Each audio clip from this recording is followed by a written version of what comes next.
سلام كبرات تخاتل تليلاتي بخميس أن يحكم تمليسنا مزيناكم علنا كاب حارة مريت تقرأي كابتي حزب تقرأي نمدحان عدك أو قال سزكايد زلو نايت مالي TDF نبر لومي دلايلو تخوينو سراويت حيل سلام تقرأي كوينو أب هو حاتن شعبيان زي قواز أروا حارة مريت تقرأي كوينو زكايد عدك أو قال سزكايد زلو كابو حدش حبريتها لنا بحنساب نكاتل وعقاد الله خليه خير يا حسن لما أنت قل قاد الله مالك يا حدش جنبار فترنا قاع حقوسكم قاع لزوج حقوسكم احنا ناي حزب السراويت نق دايبل سرت لنا هو ناي حزب السراويت نق دايبل بالتفل عليه من قدي كخافافلونا تسعروا حدو قال لي دموسلو خللابزي كبل ددلي قال لي دموسلو أبز دفتر دموسلونه نوعي يسرو نق عين بلي نق بينه ولو مخنيات ناي حزبنا أجندة سلد حزنا أبزي برخا روصانا له مخنيات عبرخا بموصعي جغننت دفتر ولا سلد حسبنا يخونه نحزب حتى عزنا دا جغننت ما كتما خوينخا تمارا مرخا حزبخا كاب دخنت موصع على جغنتي إذا عدل إذا سلد ساعنا هنا لا برخا وصلنا إذا عدل إذا سلد ساعنا لا برخا وصلنا مول تقارو مو معهد مسوأة الغفلنا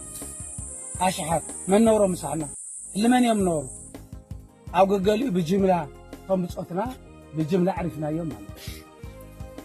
أما حنا دبل سراويت ود إجلة قال إجلة كبهال منوري نفولطينا إذا ساتهم خونه ولا ميهم لا فبركلونا حلال حضرات تعبت عبوسة وزحهم رأيكم السترة هيكون حدا عبي جنبار لما خالي جنبار فترة نازل جنبار زمان راح تطري أمر الخلالة إن تقارنتي عم جانو تاريخ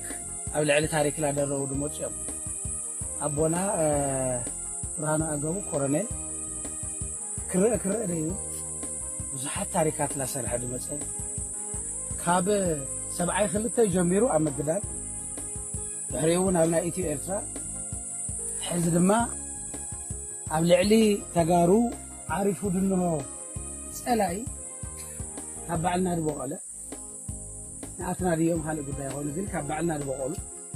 قبل علي تجارو حمزة عينة وسع عن تجاتم قريتو أكلي قريلة يتبلي لما قلنا الكاولو وصو جانو صوتنا ولد يا خمسة تسمعوا أنا حكم حدش جنبار تمسريت له حدش جنبار أب حرام مريت تقرأي قد محجي 4 صفحتي جنبارات ينيرو أب حرام مريت تقرأي تدلاي لوتي حزب تقرأي نمدحان زك على حيلي درجة عمتو غيرلو مالتي عمتو درجة جبري وخمتات عمت غيرلو مثلني استوسنا وارح تزي تريفو ويون حد ورح انت زي حليفن بر عمز اوانا بيلي درجة جمير مثلني سلازي سراويت حيل سلام تقراي ابزو خودت صنحه كاب 4-5 سب 6 سب 10 زي مالو سب ناب جنبارات ابلع الجنبارات الناس فحه خيد صنيحو 4 جنبارات مسريتو خا نشعبيان هو حتن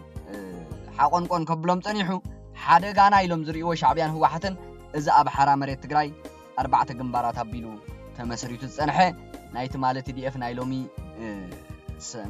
ناي سلام حيلي ناي تقراي سراويت حيل سلام تقراي كوينو زقصل زلو عدقاو قالسي زكايد زلو حزب تقراي نمدحان دومي اذا كله خدت صنحه تجنبارات زياده كوسخ زياده عبخ يللو حدا جنبار مبل حمشاي جنبار مسريتو نري لنا مالت بخمس خطريو صنحكم تغادالاي اما حداري زوبادو تقراي نبر هافتو كيروس كمز غلطو حمشاي جنبار حدش مسرتا جنبار تخايدلو بحرام مريت تقراي سلازي تجنبار تي عدقاو قالس زكايدلو زلو حرام مريت تقراي معالتاوي عقمتاتو ناسبسبه معالتاوي منسياتنا ودبه معالتاوي اب تحت هوحات اب تحت بهلاويان جنرالات هوحات زلو انفتم طفيقوم صنحه سراويت كدحنو ناغبر ምክንያቱ ህወሓት ሪዋ ለኹም ይኹም ንስልጣና በቃ ምክንያቱ ህወሓት ብዛዕባ ሰራዊት ትግራይ ተሓልን ትጣበቀን ተትኸውን ወይ እውን ሰራዊት ትግራይ ነቲ ትማሊ ንዓ ዘድሓነ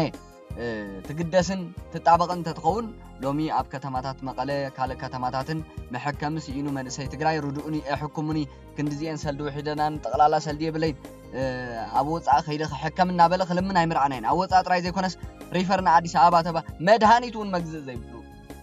ሰራዊት ንሪኦ ዘለና ስለዚ ህወሓት እንድሕር ደኣ ናይ ህዝቢ ተትኸውን ነራ ናይ ነቲ ሰራዊት እውን ናተይ ሰራዊት ኢላ እንተ ትጣበቀሉን ተሓልየሉን ተትኸውን ነራ እዚ ንሪኦ ዘለና ኣይመጋጠመን ነይሩ ህወሓት ግን ከምኡ ዝበሃል የለን ኣይገድሳኒ በቃ ከመይ ጌራ ንዓ ኢሉ መስዋእቲ ዝኸፍል ተጋዳላይ ትሃንፅ ስለዚ ህወሓት ናይ ህዝቢ ትግራይ ኣይኮነትን ናይ ሰራዊት ትግራይ እውን ኣይኮነትን ሰራዊት ትግራይ ተባታቲኑ ካብ ሓራ መሬት ትግራይ ክሳብ ሊብያ ካብ ሓራ መሬት ትግራይ ክሳብ ኣዲስ ኣበባ ካብ ሓራ መሬት ትግራይ ክሳብ ጎቦታት የመን ጅቡቲ ዶባት ስዑዲ ተባታቲኑ ሎ ሰራዊት ትግራይ ትንዓ ዘድሓነ ስለዚ ህወሓት በቃ ንስልጣናን ጥራያት ነበር ሶ ሎሚ መዓልታዊ ናብ ሓራ መሬት ትግራይ ጽምበር መንእሰይ ትግራይ መሊእ እዩ መዓልታዊ ናብ ሓራ መሬት ትግራይ ጽምበር ኣብ ትሕቲ ባህላውያን ጀነራላት ህወሓት ዝነበረ ሰራዊት መሊእ እዩ ሶ ነዚ ስዒቡ እቲ ግንባር 4 ግንባራት ኮይኑ ክቅፅል ፀኒሑ ከምዚ ክንሰምዖ ፀናሕና ከምዚ ንሪኦ ዘለና ከዓ ካልእ ሓድሽ መበል 5 ግንባር ተመስሪቱ ንሪኦ ኣለና ማለት እዩ ሶ ንቀፅል ካልእ መደብ እውን ምስኡ ተተሓሒዙሎ ንርኣዮ እስከ ቃልሲ ክንቃለስ ኢና ወፂና ሃፍቲ ኣለና ኢትዮጵያ ክትምስረት ከላ ሃፍቲ ኣለና ኢትዮጵያ ክትምስረት ከለና ናይ ፖለቲካ መእስሮ ኣለና ኢትዮጵያውያን ኢና ስለዚ ምስቲ ዓድና ምስቱ ዘለና ሃፍቲ ምስቱ ዝመስረትናያ ውዕል ኣሲርና ኢና ብውዕል ፕሪቶሪያ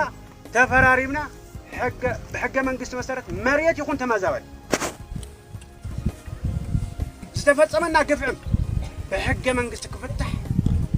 ኣሎ ኢሉ ዝቃለስ ሓይሊ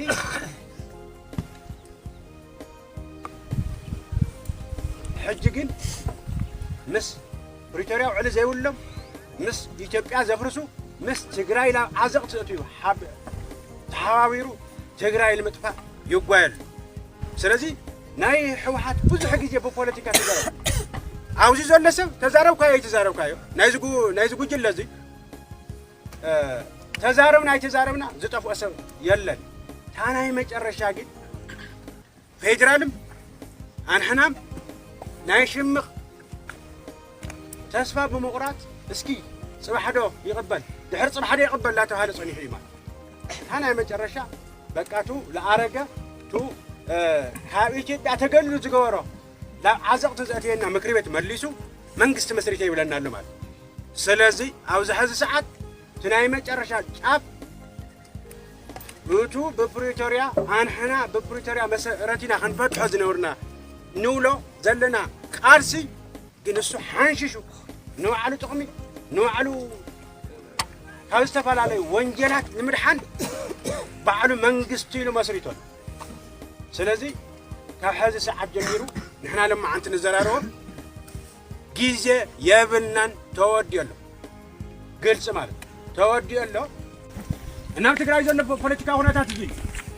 ሰዚ ሓይሊ እዚ ከመይ እዩ ድሕሪ ሕጂ ብሰላም ክፍታሕ ኢልካ ምሕሳብ ዘይኸውን ነገር ሶ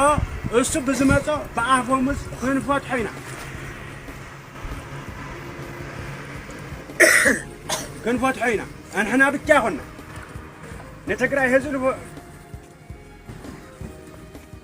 ምስል ትግራይ ዝተሰለፉ ሓይልታት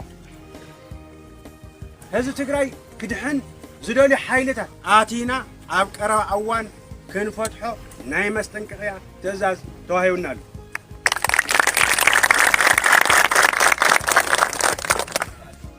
ስለዚ ኣነ ሓሳበይ ወዲኡ ኣለኹ ተዳለው እዩ ይቕኒየለይ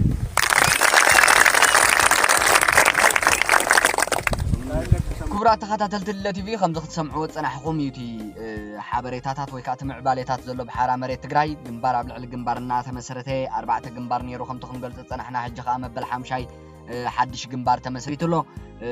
ዓቕምታት ሰራዊት ሓይሊ ሰላም ትግራይ ካብ መዓልትና መዓልቲ ዝዓቢ ዘሎ ያ ፀገማት ኣሎዶ ንሱ እቲ ሓይሊ ሰላም ትግራይ ባዕሉ